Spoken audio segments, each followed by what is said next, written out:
I started with basically zero, a few bucks, and a dream. Basically, I was Uber driving. I was in between. I had closed my furniture store. Didn't want to do it no more. I was burned out. And basically from there, I watched a few YouTube videos and I got this little curiosity, because I think that's how most businesses start, with a curiosity. And that curiosity grew.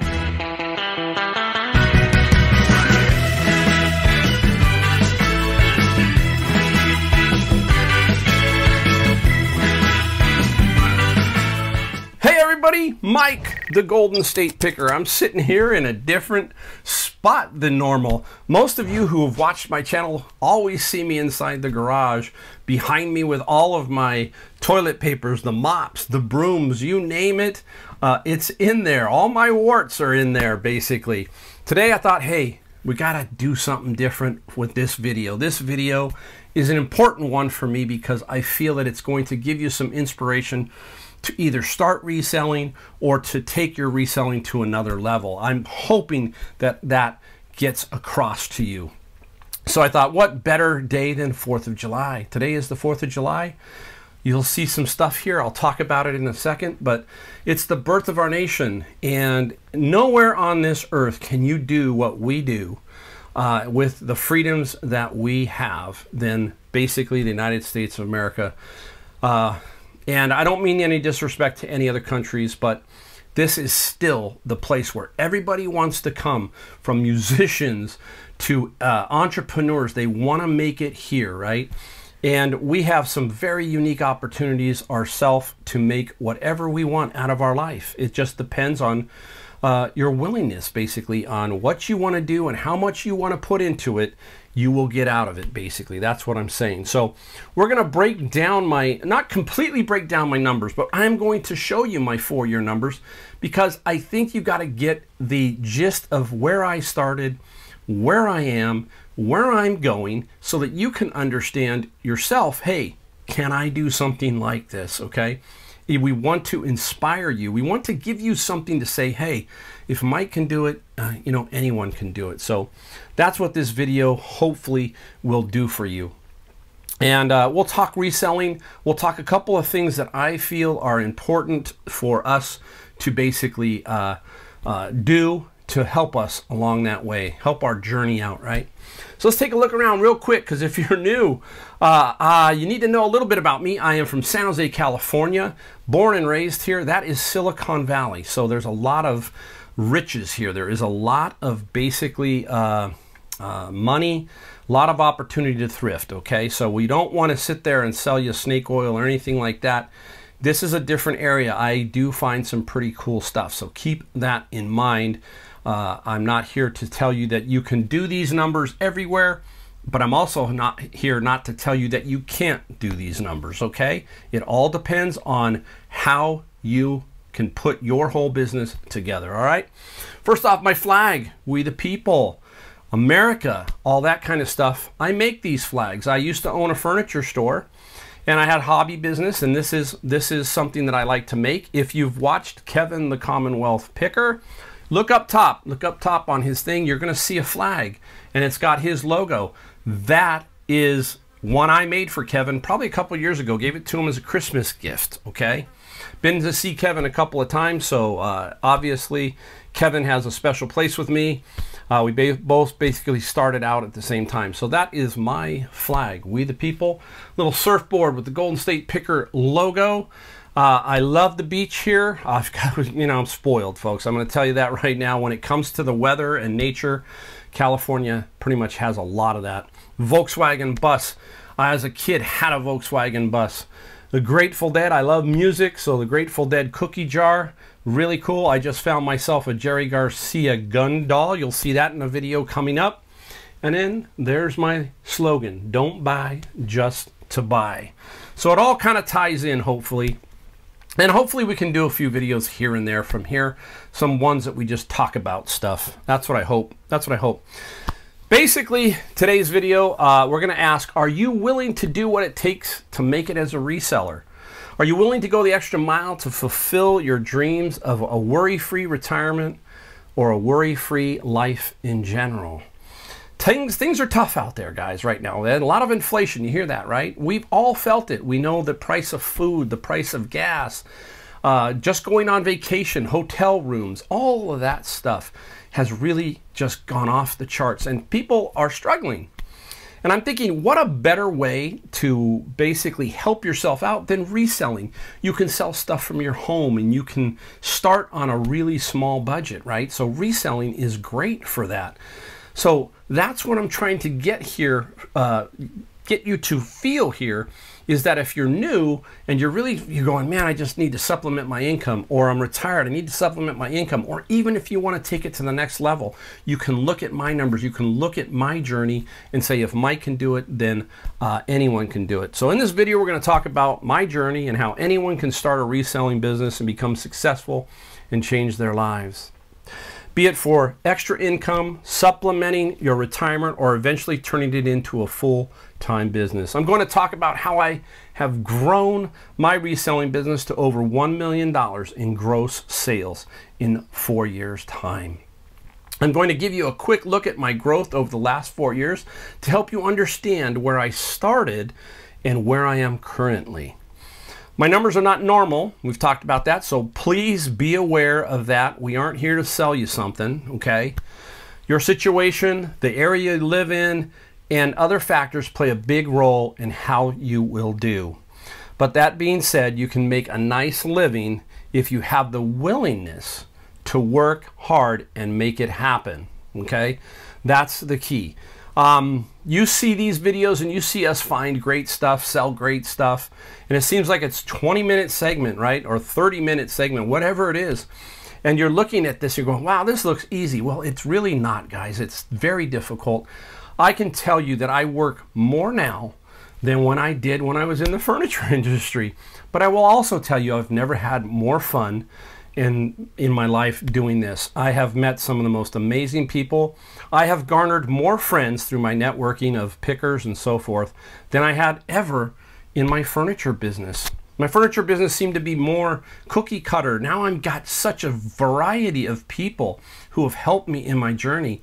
So it basically has been just a cool ride. And even though I work a lot, it doesn't feel like that. It doesn't feel like that. I'll give you an example. Right now, I'm going into my vacation season. That's one of the great perks of being a reseller, is I'm able to pick and choose my time to go on vacation. And in the next 4 months, I'm going to be away for nearly 2 months. I'm going to be taking several 2-week vacations and a 1-week vacation. So that's another perk of this whole thing. When I was in my business, it was a lot different. I had a retail store. I still had some freedom, but I was still tied to a physical location. Here, everything I do, if you're new, is from a 2-car garage in California. All of these numbers, that's how it was done. No storage locker, no Patreon groups, no anything. I started with basically zero, a few bucks, and a dream. Basically, I was Uber driving. I was in between. I had closed my furniture store. Didn't want to do it no more. I was burned out. And basically from there, I watched a few YouTube videos and I got this little curiosity, because I think that's how most businesses start, with a curiosity. And that curiosity grew as I was Ubering, and I started to realize that where I was Ubering, I could hit these thrift stores and stop along the way when I was done. I could end up north. I live south, work my way north, down south, and pick up items to resell. It was becoming a lot of fun. I was absolutely looking forward to each day. Just get up, let's go Uber, make a few dollars, then hit the reselling. I had no clue what it was going to become, none whatsoever. Basically, I did that for about a year and a couple of months, and then the great COVID hit. COVID hit, and COVID then forced me to think differently. It forced me to say, hey, I don't want to be Ubering anymore, not be in a car, and Uber shut down. I had no choice but to pick up my reselling. And I thought, well, the stores are closed. How am I going to do that? And I figured it out. And I just started to figure out Nextdoor and Facebook Marketplace. And I actually was growing my sales during that COVID time, So we'll talk more about that in a second, but we want to break down the numbers. We want to just give you the quick numbers. so you can get a flavor for this, and then we will, we'll move on into some other areas. But basically, if you're new to my channel, I do two places. I do Amazon, FBA books, and eBay. Those are the two platforms I use. I do not use anything like List Perfectly. I don't put my eBay items on 10 websites. I don't do it. That to me is too confusing. Now, some people are very successful with that. Great. Me, I am always wanting to keep things simple. Simple to me is two platforms and one local Facebook marketplace, which helps you to sell some bigger stuff locally. So that's what I do. I only use those two platforms. So when you see this, it is strictly there. Second, I am a one-man show. And what I mean by that is I do everything. I source, I list, I ship, all of it. I don't have an assistant. I don't have a virtual assistant. I don't have any of that. All of these numbers are done by myself. My wife is now getting a little bit more involved. She's retired, and we're hopefully going to, bring her in and do some different things. That's the plan. Take a little bit of pressure off here, but I also plan on slowing down. I don't really need to push myself as much anymore, so I've got to keep that in mind for the long term. I want to live a long life, and I've got a plan for myself, and hopefully we can continue to grow even if we slow down. Basically, think about that. Last year I took 2 months off. I worked 10 months and I had 2 months where I was on the road doing vacations with my kids and so forth and so on, right? So it's been a crazy ride. So let's get right into the numbers. We're gonna put them up. We're not gonna break them down all the way. For you people who are gonna say, oh, that's gross sales. Yes, you're gonna get the gross sales. I'm not gonna break out the net, but I'm gonna give you something to think about. I'm gonna give you two numbers. Cut it in half and then cut it down to 60% off, okay? Really simple. Take the numbers, cut it in half. If you want to go a little further, go 60%. And then ask yourself, can you make a living if you made this kind of money with the numbers that are left over, okay? That's a fair assessment, but I don't want to sit there and break down each segment. I've done that in other videos. Hopefully, maybe I'll link down below to one of those and you can watch it and you can see me talk about me breaking down the complete numbers for a year, all right? So, a little warm in here. Occasionally I got to tap, tap, tap. Hey, it is what it is. All right, let's get right off the start with Amazon. Now this is 4 years and 3 months. 3 months would be June, the end of June 2023, which just ended, okay? And I started April 2019. My total Amazon sales for that period, 350,637. Here's a weird thing. Think about this. I basically sold 18,000 books on Amazon. That's what I have sold so far in my lifetime, 18,000 books. Now, I started slower. I'm doing more now than I ever have. I sell basically 30 to 35 books a day on Amazon. That's what I sell. No more, no less. I've peak about 30 to 35. I try to put 30 to 35 books in a day, and it's one in, one out. So that's what I currently do.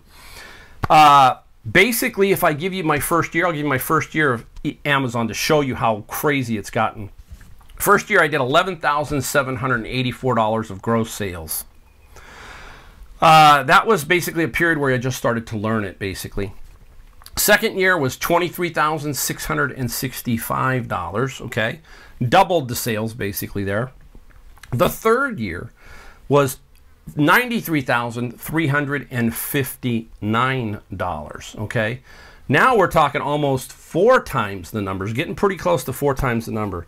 And the fourth year, which was 2022, I did $178,437. In the last 3 months, I did $43,402 in gross sales. These are all gross sales. Now, the key here was it took me about 1.5 years to physically find a really solid source for books. That's the key with Amazon. You need to feed Amazon. You also need to feed eBay, but Amazon is the big behemoth and they want to get product. I will tell you, if you can get them product, they will sell your product. They basically will. So that is why you see the discrepancy. So I don't want you to be fooled here and think you're going to run right out and sign up for Amazon FBA and you're going to make a ton of money. It doesn't work that way, guys. There's ungating, gating, blocked, all kinds of stuff that goes along with that. But if you have the willingness to work with it, you will eventually find a source if you're willing to put the work in. You will. I believe everybody can. It just takes some time. So keep that in mind when you're looking at all of these numbers, guys. I do have good sources, but again, I started with zero. I didn't put really any of my money into this overall business. The books business, the same thing, nothing. All right. Let's get into the magic of eBay. All right. Now, eBay is a little bit different here, okay? Because I'm going to give you basically my eBay total numbers here, okay? There's several videos again with me talking about eBay's gross numbers overall. But basically, eBay was $694,169 over that 4-year, 3-month period of gross sales. Again, $694,169. How many items did I sell? 9,916 items. So about 10,000, pretty close to 10,000 items. You know, here's a thing that's kind of not a misnomer, but you have to sell a lot of items to make a lot of money. No, you need to have a very good average selling price. My average selling price is $70 an item. That's basically what my number is. So I only sell, on average, every year when I break it down, is about 8 to 9 items a day. It sounds so small, and you can end up with such a big number, but if you get your average selling price up, you know, somebody who has to get to my numbers and they're doing an average selling price of 35, they have to sell 20,000 items. I sell 10. So again, it's all about trying to get that average selling price up, finding cool items and all that kind of stuff. So you've got to really, really keep an eye out for that kind of opportunity, basically. Let me start over. I'm gonna say my first year with eBay was $107,036. Okay, my second year was $185,743. My third year, $211,492. That was my best. And then this last year, $148,622. But I made a conscious decision after the third year because I was trying to figure out how to balance it out. You don't want to put all your eggs in one basket. So basically, I said, let's do Amazon and eBay about 50-50, see what happens. So I did $148,622 on eBay, and then you add $178,437 on Amazon, and you come up with $320,000 in total gross sales for last year. And this year I'm pacing for at least the same or more.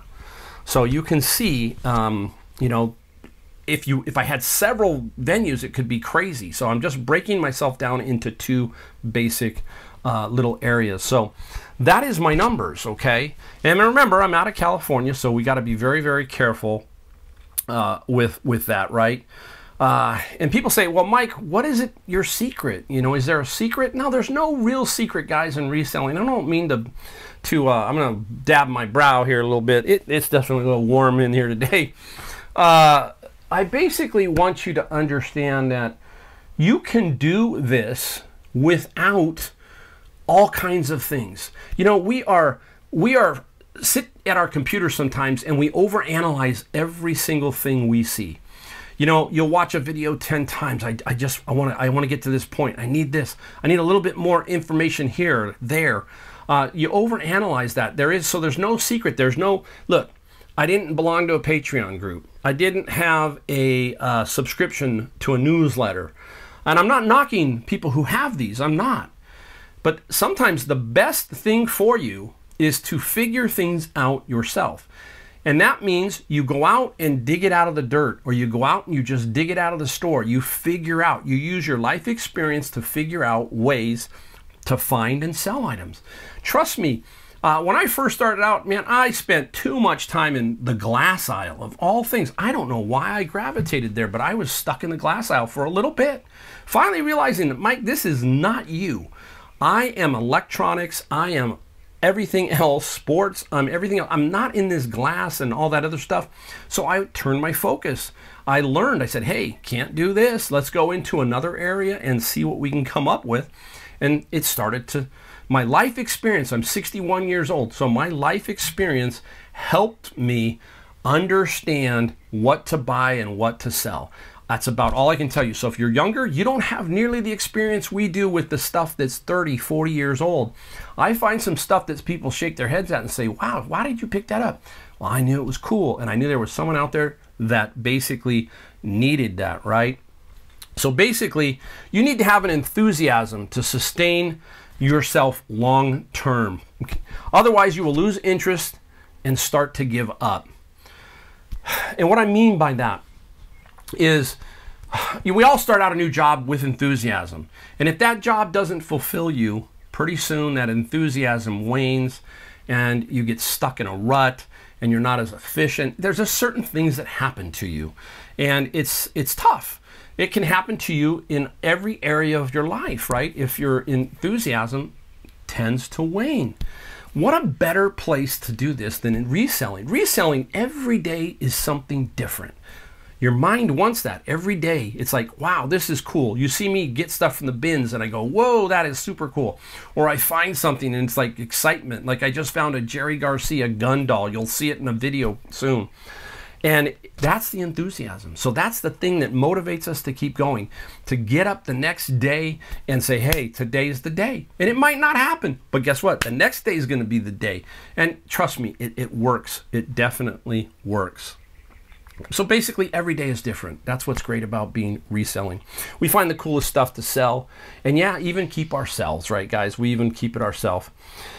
The other thing that you need is you need a plan. You need a vision. You need something to give you long term, right? We need to find something long term. My vision was, how do I fill in my gap years of retirement? Because when I finally started reselling, I was basically 57 years old. Not enough for Social Security, not enough to retire. Not, I'm kind of in these gap years. What am I going to do? So I started Ubering, and then I started the business of reselling. And now I'm to the point where I'm 61, and the next phase I'm looking for is I'm looking for 65. How do I get to 65? And at 65, I'll figure that out. So I have these little steps, these little visions, and that's what I'm looking for. I'm looking for the next step. I don't have goals. I don't put those kind of restrictions. I believe goals are restrictions.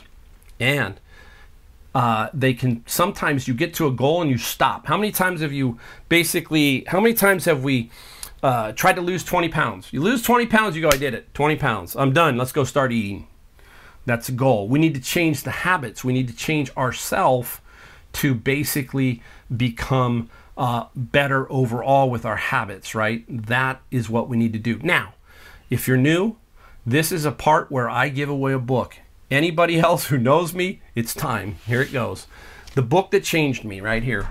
Atomic Habits by James Clear. First in wins. You know, guys, that's how I do it. You leave me a note. I send you a note, and then you send me via email your address, and I give you this book free. This is a book that when I started reading it, changed my mind about the word goal and about my habits and how to be better. You read this book, keep it like a little bit of like, I often say there's a couple books you keep. One is the Bible. You keep that and you read the Bible and you read what's in the Bible. There's a lot of good stuff in that. Here, Atomic Habits. That's what I keep. I keep a collection of books right where I package. They're all up there. And occasionally I pull one down and it has my highlighting. And I'll read a chapter or two. No different than reading a chapter or two out of the Bible. And that reinforces me. And I'll pull different books. But this book here, if you haven't had it, it's an amazing, amazing book. All right. So we need good habits. We need a good process to continually grow, especially when you're a one-man show like me. Whoops, I think I hit my microphone. If I can't have a good process, then I'm not going to grow like I did. I'm not going to have $1 million worth of sales if I don't have some sort of process, right? And everybody's process is a little different, so keep that in mind, all right? Basically, how about this? This is something that really I started thinking about, and it was in here in Atomic Habits and a couple other books, but there are two kinds of talk you engage with every day when you think about this. You are talking to others, or you're talking to yourself up here. Driving in the car, working out, just daydreaming, or what could be, etc. That's what we're doing. Our mind is racing. We talk more to ourselves probably than anybody, right? So when we're talking to ourselves, unfortunately, when we do that, we tend to talk about thoughts that aren't very good. They're negative thoughts, right? They never seem to be really positive thoughts. Your boss yelled at you. Something happened. A bill is due. Something like that. We're always trying to overcome defeat in our mind. We're trying to figure out what in the heck happened to us. All the unnecessary negative thoughts that you send on a defeatist path, right? That's what happens. You get these negative thoughts. You've heard me talk about it if you've been around a while. When you wake up in the morning, you got two halves of your brain. You have the workers who are the negative workers and the workers who are positive workers. And each one has a foreman, and that foreman is waiting for you to give the signal for the day. And the signal for the day is either going to be a negative or a positive. So if you wake up and it's, I just can't do this today, I just don't know what to do, boom! The negative foreman says, hey, he's having a bad day, guys. Let's fire up all the negative thoughts. But if you can wake up and try to wake up positive, the positive guy's going to go, let's go, guys. We're ready to make some money. We're ready to do something, okay? So that is the thought pattern. There is nothing else, guys. It's either a negative or a positive, okay? That's basically what it is. You know, and then there's people who get in our heads, right? There are others who are doubters, who they send you negative thoughts, right? They plant a seed that you can't do this or you can't do that. It's happened to me early on in my life. It happened to me. I remember the most vivid part of my life when I was getting married. We were at the reception, and somebody came up to me and said, hey, so-and-so said that your marriage isn't going to last. That's what they said. Here's my wedding day, and this person I've known for quite a few years, since passed on. And it was shocking to me, right? Because I'm a young kid. I think I was 20 years old. I can't even remember. Yeah, I was 20 years old. Oh, I hit my microphone, sorry. 20 years old. And that was a negative thought that was in my head. But you know what?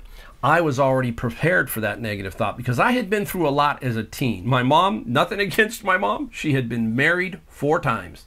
And I was determined not to make that habit mine, okay? I've been married 37 years. So I basically took that and I focused that and made that more of a mantra for myself. And I needed to prove that, you know, I could make this work, right? And my wife, 37 years, she's put up with a lot with me, right? I'm just saying, it's not just saying I'm going to think positive, right? You hear that all the time. And you've got to just flip the negative to act according to that view, perceiving slights where none exist, right? So we sometimes we think these negative thoughts and basically they aren't there.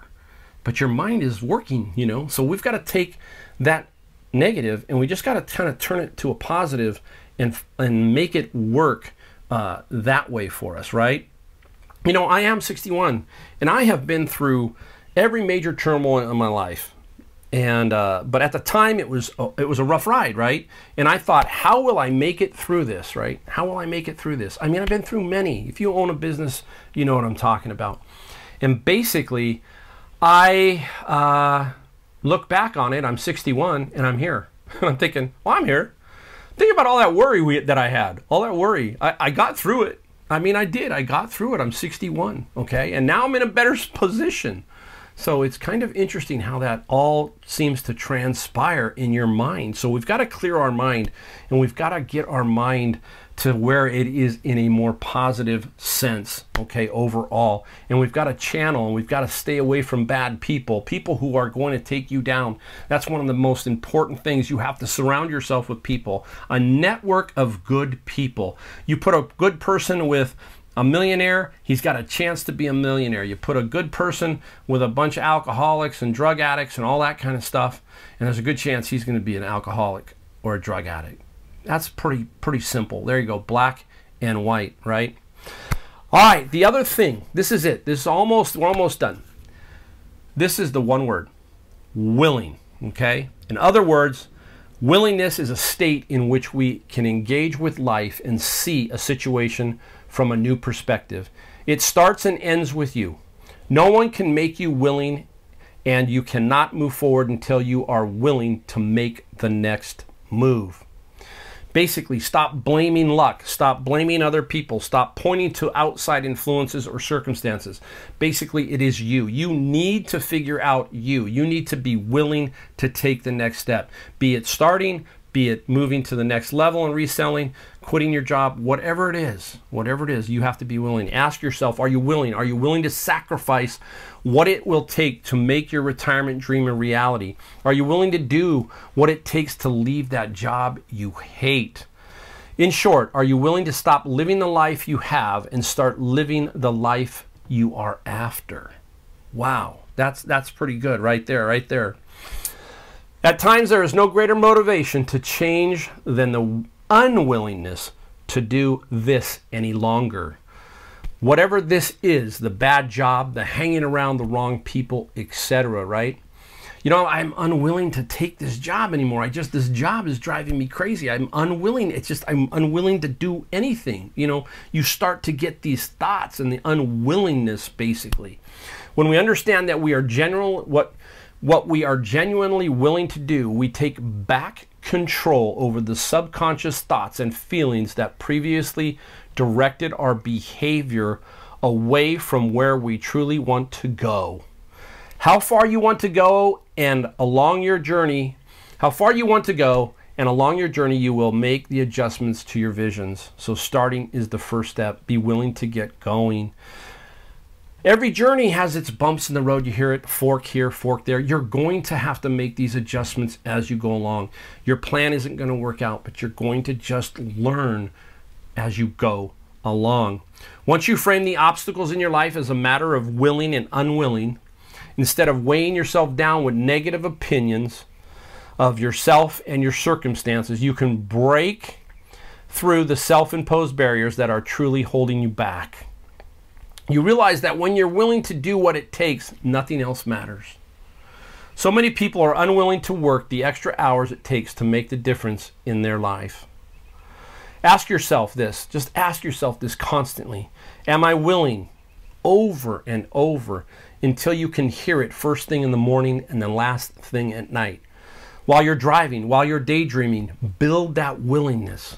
Flip the switch and drive out those thoughts that are taking up space in your head and preventing you from realizing your dreams. That's basically it, guys.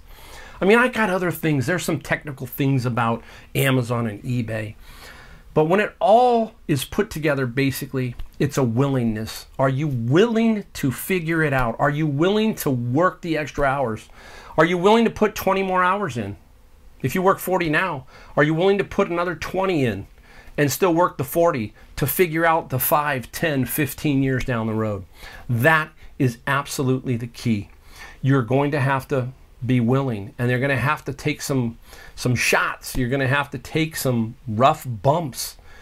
But if you work at it and you learn, you will be successful. You will make it. I am proof of that. I am uneducated, as they say. Basically, when they look at my resume, I have no college really on there. I did go to college for a little bit. I wanted to be a photojournalist, but I don't have a degree from Harvard, Stanford, San Jose State, any junior college. I have none of that. None. So I am a product of just life, of just doing it. I had a willingness as a young person to figure out what I wanted. I realized I didn't want to be part of what is out there. I just didn't want to do that. I wanted to be my own. I'll leave you with one last story.